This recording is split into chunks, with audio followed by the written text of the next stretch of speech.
Doncs a Catalunya Nord, tot i ser sota el reialme de França des de fa 350 anys, la pèrdua de la llengua és quelcom de relativament recent. El canvi de llengua, la ruptura del que se'n diu la transmissió de la llengua al si de la família, és quelcom que es pot datar a partir de la Segona Guerra Mundial per diversos motius que no explicarem aquí en detall, però el que cal tenir molt conscient és que és un canvi radical que hi ha hagut tot just fa 60 anys i pas fa 350 anys. Llavors és un trencament dràstic que hi ha hagut al si de quasi totes les famílies a Catalunya Nord,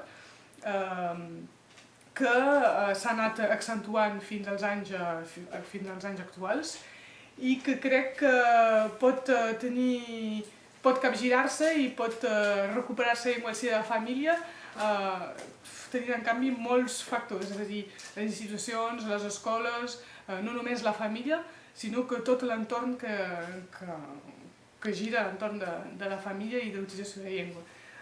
El que és evident és que si no hi ha una voluntat clara de les persones en decidir a parlar la llengua en català, és a dir, violentar-se una mica, perquè suposa una certa violència haver de canviar de llengua quan has parlat tota la teva vida amb una llengua amb els teus fills i passar a l'altra, doncs cal violentar-se un poc i intentar fer aquest canvi. Sense això no crec que s'hi arribi, però bé, crec que és una situació que s'ha viscut en altres llocs del món, molt concrets, molt específics, en situacions molt concretes, però que sí que seria possible tornar a capgirar aquest procés de substitució lingüística que estem vivint des de fa uns 60 anys. A l'estat francès ha passat la mateixa cosa? A la resta de l'estat francès ha passat la mateixa cosa. Al País Basc és una situació a part, però deguda al context sociopolític que tenen, això és evident, sempre ha estat diferent. A Còrsega també és un poc particular perquè també és una illa i tenen una situació sociopolítica diferent.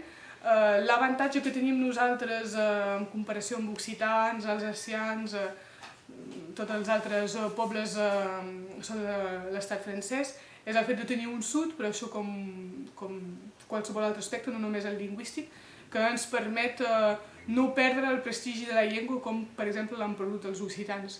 El fet de tenir un sud fa que la gent tingui encara un cert reconeixement i un cert valor de cara a la llengua catalana, que no és el cas, per exemple, dels occitans.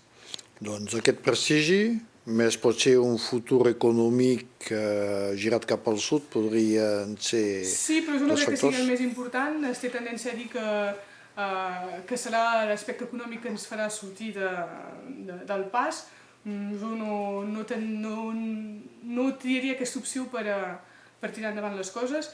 És sobretot prestigi, sobretot recuperar una autoestima personal i social que hem perdut totalment, perdre la vergonya, perquè encara la tenim, fins i tot la gent que té molta consciència lingüística i que sap per què aprendre la decisió de parlar català té dificultats en certs contexts. Doncs crec que és un treball sobretot molt personal, molt psicològic, més que social, abans de tot.